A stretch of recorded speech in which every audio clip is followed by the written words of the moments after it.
Just Great Movies breaks down Pump Up the Volume, the cult teen drama starring Christian Slater as pirate DJ Hard Harry. We cover why John Cusack turned it down, Slater's real-life romance with co-star Samantha Mathis, and the pirate radio inspiration.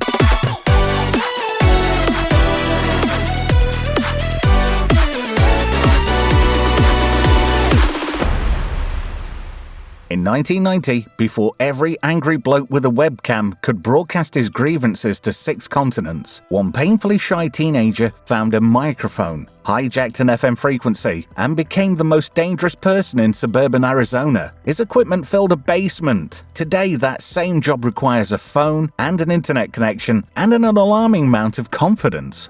Pump Up the Volume is often remembered as the film where Christian Slater plays a filthy pirate radio DJ and winds up an entire school. Fair enough, that's definitely on the invoice, but underneath the jokes, hormones and magnificent soundtrack is a clever film about loneliness, performance, and the difference between having a voice and accepting responsibility for what it does. And somehow, after more than 35 years of podcasts, live streams, and anonymous accounts, it's become more relevant without becoming any less fun. Slater plays Mark Hunter, recently transplanted from New York to the community of Paradise Hills. At school, Mark can barely produce a sentence. He eats his food alone, avoids eye contact, and dresses as if beige might make him legally invisible. At 10 every night, however, he becomes Happy Harry Hardon, part comedian, part provocateur, part unlicensed therapist, broadcasting from the basement on a pirate frequency.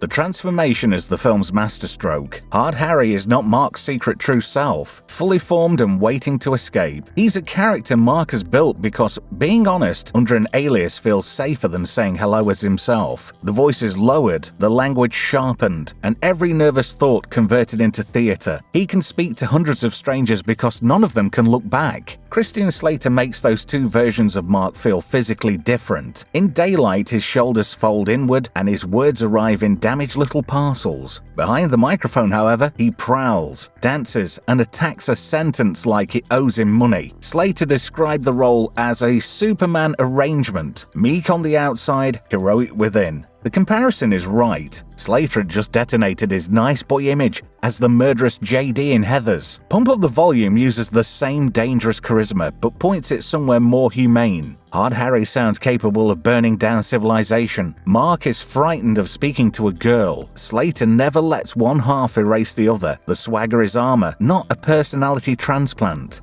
That girl is Nora De Niro, played by Samantha Mathis, in her first theatrical film role. Nora works because she's neither a reward for Mark nor a gullible disciple. She recognizes the lonely boy inside the radio performance, then keeps pressing until he has to exist without the voice effect. Mathis gives Nora confidence, mischief, and enough skepticism to stop the romance becoming wish fulfillment for nervous young men with complicated hi-fi systems. Their chemistry is odd, intimate, and convincing.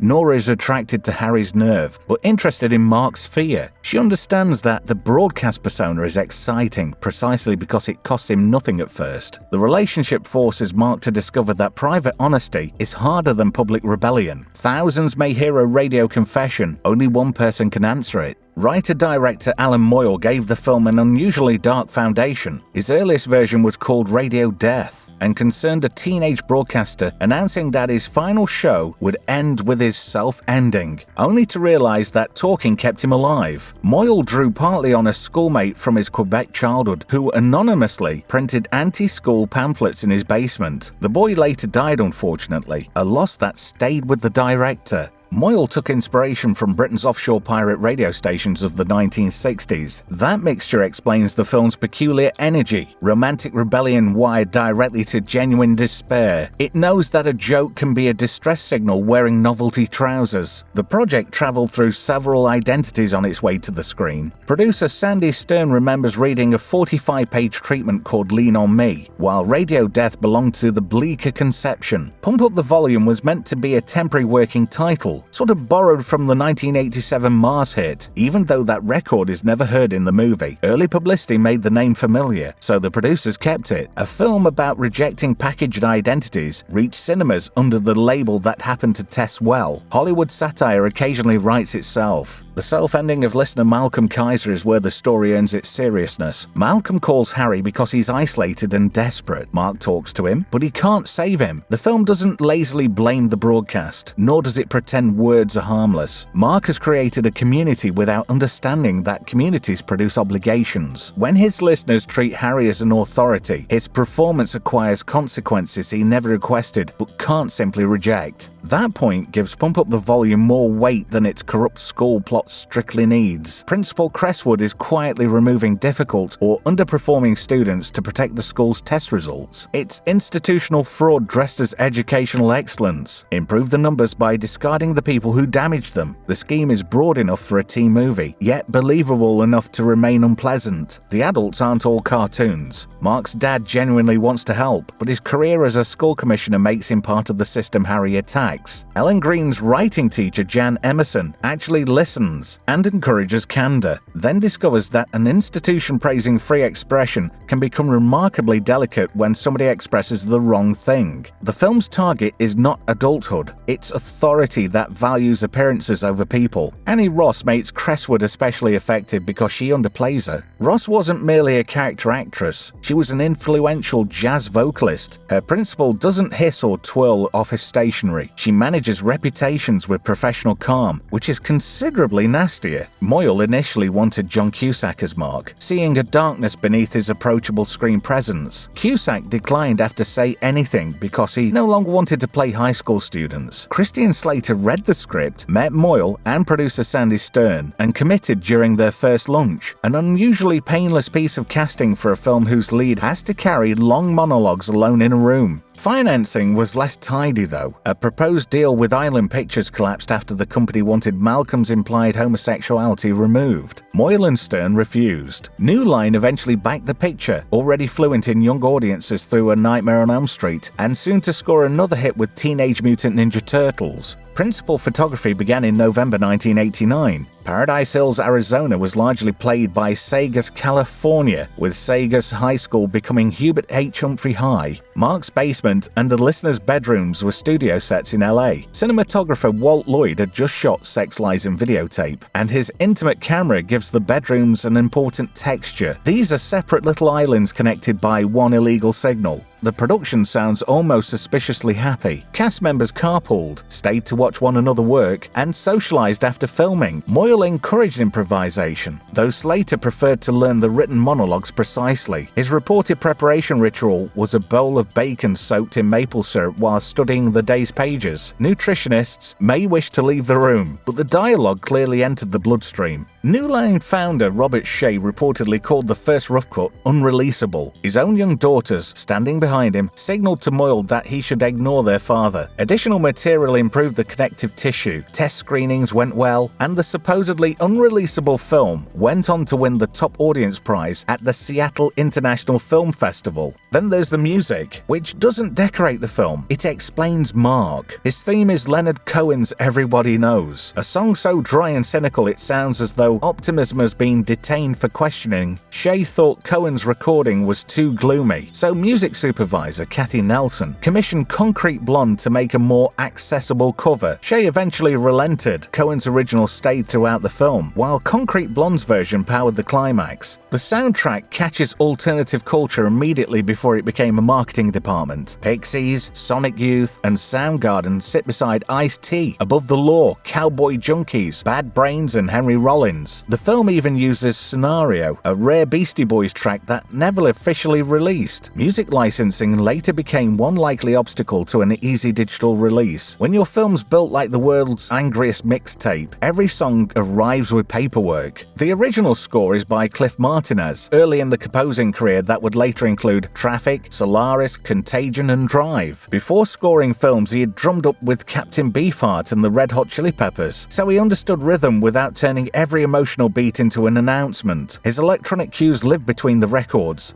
preserving the nocturnal atmosphere while leaving Harry's voice enough room to dominate the frequency. That restraint keeps the film intimate, even when the ideas become very loud. Released in August 1990 with an R rating, Pump Up the Volume opened on 799 screens. New Line spent around $5 million in marketing, yet after 6 weeks, it had made only about $10.4 million, eventually reaching roughly $11.5 million in North America. The studio found an awkward problem. Adults attended, but many of Slater's young fans couldn't legally get in. A teen film had successfully excluded teenagers. Administration would have admired the efficiency. Its theatrical disappointment didn't reflect the response, though. The film earned Independent Spirit Award nominations for Best Feature, Director, Screenplay, and Slater's performance. More importantly, VHS and cable delivered it directly into bedrooms, where it made sense. This is a film designed to be discovered privately and passed to a friend like contraband. It's not flawless. The final chase is tidier and more Hollywood than the film around it. The Skull conspiracy revolves quickly, and some of Harry's philosophy has the unstoppable certainty of a bright teenager who has recently discovered society. But that self-importance is part of the honesty. Teenagers don't experience emotions at a tasteful medium setting. What makes Pump Up the Volume great is that it believes speaking matters while refusing to claim that speech alone fixes anything. Mark begins by broadcasting because he can't connect. He ends up by asking everybody else to find a frequency of their own. That ending predicted the modern media world with unnerving accuracy. We all got microphones. The film never guaranteed we would have something useful to say, though. Today, Hard Harry might be a podcaster, a YouTuber, or an account with no profile picture and 47 posts before breakfast. The technology got easier, courage is not. Mark's real achievement is not attracting an audience or exposing Crestwood. It's stepping out from behind the electronic disguise and attaching his own face to his words. Pump Up the Volume is angry, funny, romantic, and occasionally ridiculous in exactly the right proportions. Christian Slater gives one of his best performances. Samantha Mathis matches him without being swallowed by the showier role, and Alan Moyles turns teenage alienation into something more generous than rebellion for its own sake. The film's message is not shout louder, it's speak honestly, listen carefully, and remember there are real people on the other end of the signal. For a movie featuring this many rude jokes, that's a remarkably grown-up idea. Enjoyed the review? Hit like, subscribe for new cult movie breakdowns every week, and consider becoming a channel member. It directly supports the show and gets you an executive producer credit. This is Pump Up the Volume. Talk hard, but have something worth saying.